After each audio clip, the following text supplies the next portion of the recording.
All right, new enemy time, new matchups, getting into the preview meat of what's being set up right now with Ziggy.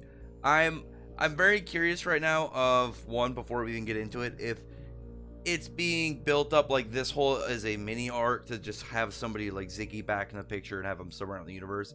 But I'm hoping that like the next full arc isn't focused on this because I want him to be somebody more in the background for right now and get kind of build up. Plus, I don't think anybody believes that they'd be strong enough to beat these guys within this next arc. It would have to be a while from now so they can kind of, get their level way higher, get their like ether gear and stuff way leveled up, and just get the process getting stronger.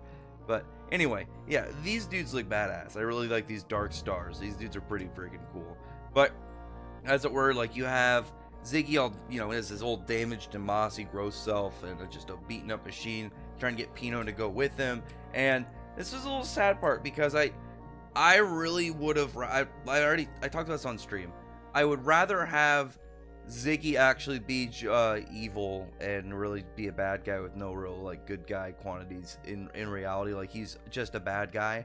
Um, well, I mean, like he's not doing it in a good way for Shiki, but I would rather have that than Pino switch. I really thought it was weird the idea of switching the mascot character. So I'm glad Pino is going to be sticking around. I really enjoyed that part because it got me really worried.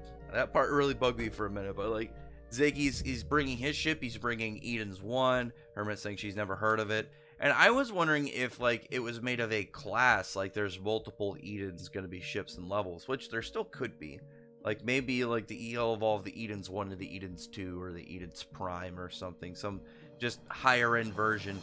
But Ziggy is talking to Pino, getting like saying that she can't refuse his orders as her master.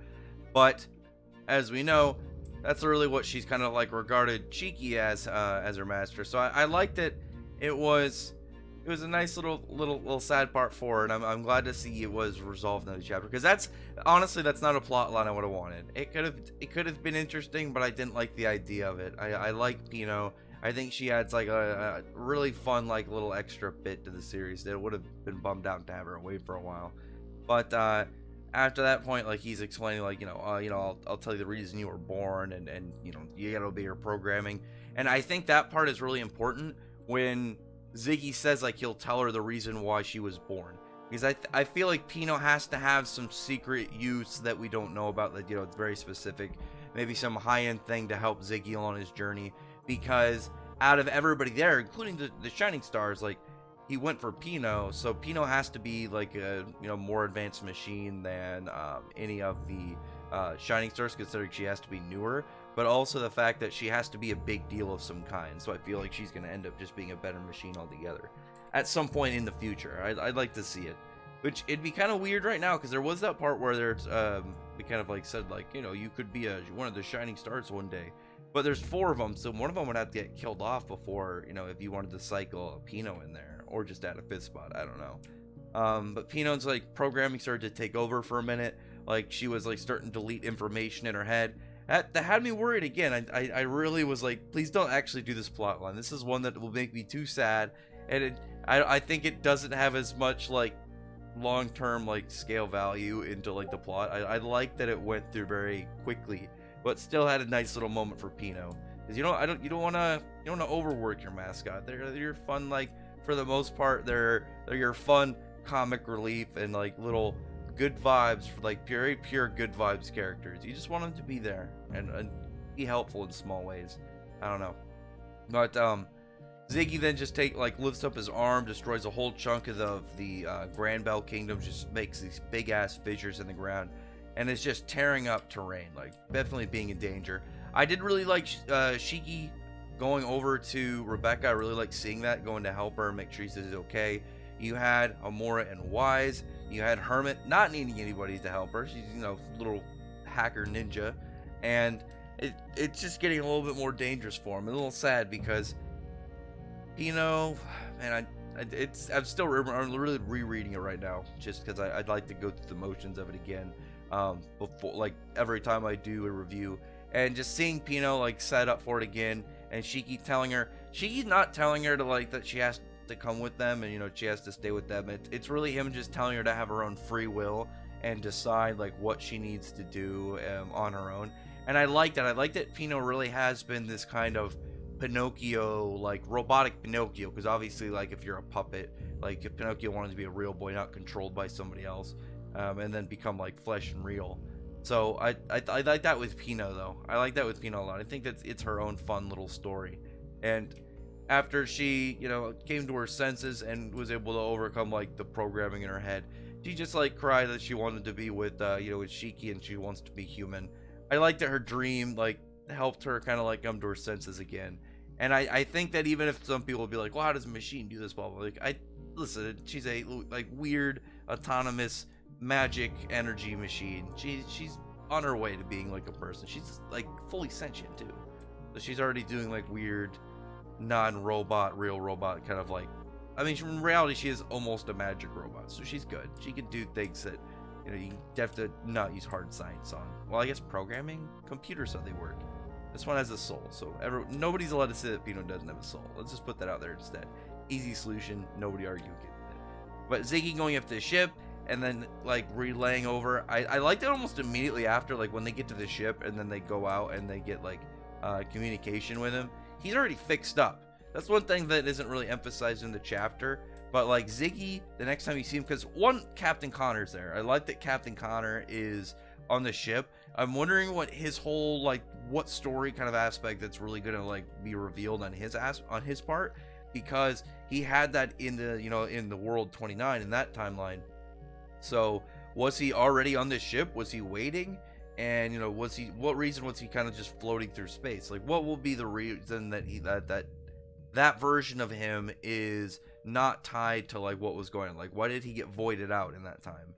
There's definitely some really weird stuff in the whole time travel kind of aspect to Eden Zero, but I'm hyped to see what that does in time, because I think the mysteriousness of Captain Connor, like even when we were introduced to him, made him seem way more important than he was like kind of like being played out with initially, because he kind of looks a little silly, and the first thing he did was more comic relief stuff. I like that a lot. But yeah, Ziggy, the first time you see him, he's already fixed back up, he's already built, he's already healed up, he's got all his parts just readjusted and looking brand new. And he reveals these guys, the demon, like, what do you call them, the Demon King's 4 Dark Stars, and they're essentially a newer end version of the Shining Stars. They're better, they're more advanced.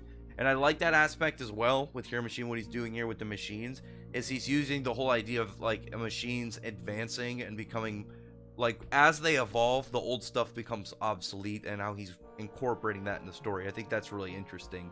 But these guys look cool, I gotta say. So the first dude, we'll just go from the right to the left. The first dude, he's just like this big beefy ass guy.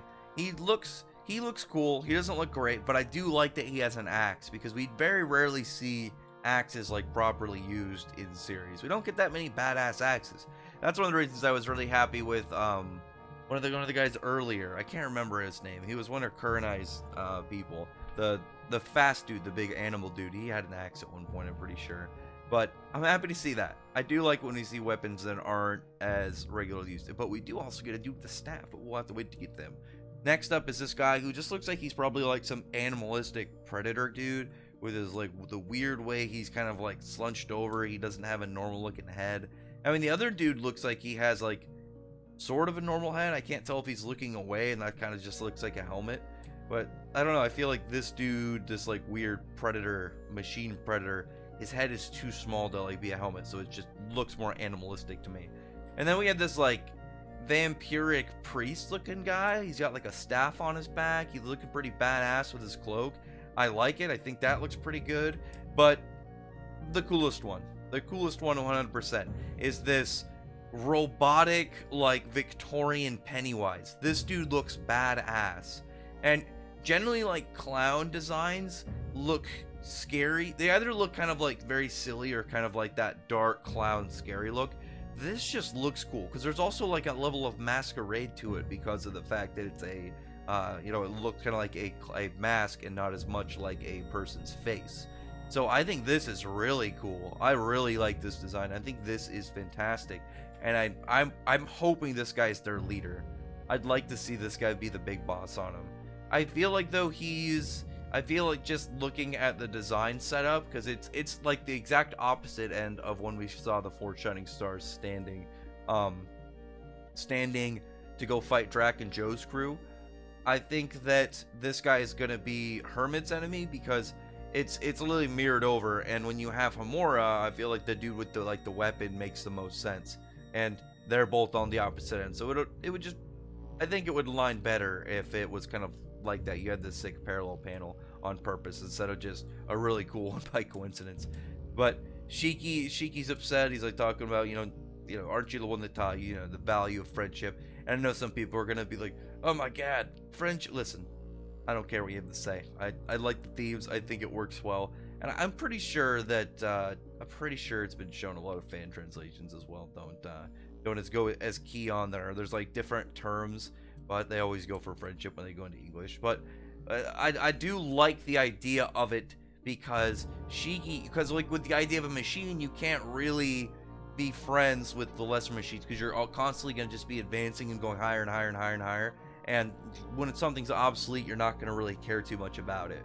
So when you get to that higher level, that whatever you're with prior, probably just going to ignore it, get rid of it. You don't need it anymore. You got to focus on these ones and get ready to build the next ones. I do like that setup and how it kind of ties in with the whole machine theme of Eden Zero. I like that. I think that's badass. Anyway, other than that though, comment below. Tell me your thoughts are about this chapter. Which of these designs you like the most? I like the clown. I think that dude looks super, super badass. But other than that, I'd really appreciate the thumbs up the video from the like button, subscribe button, and check out my other videos. But other than that, I appreciate everybody's already subscribed, and I thank you all for listening. Bye.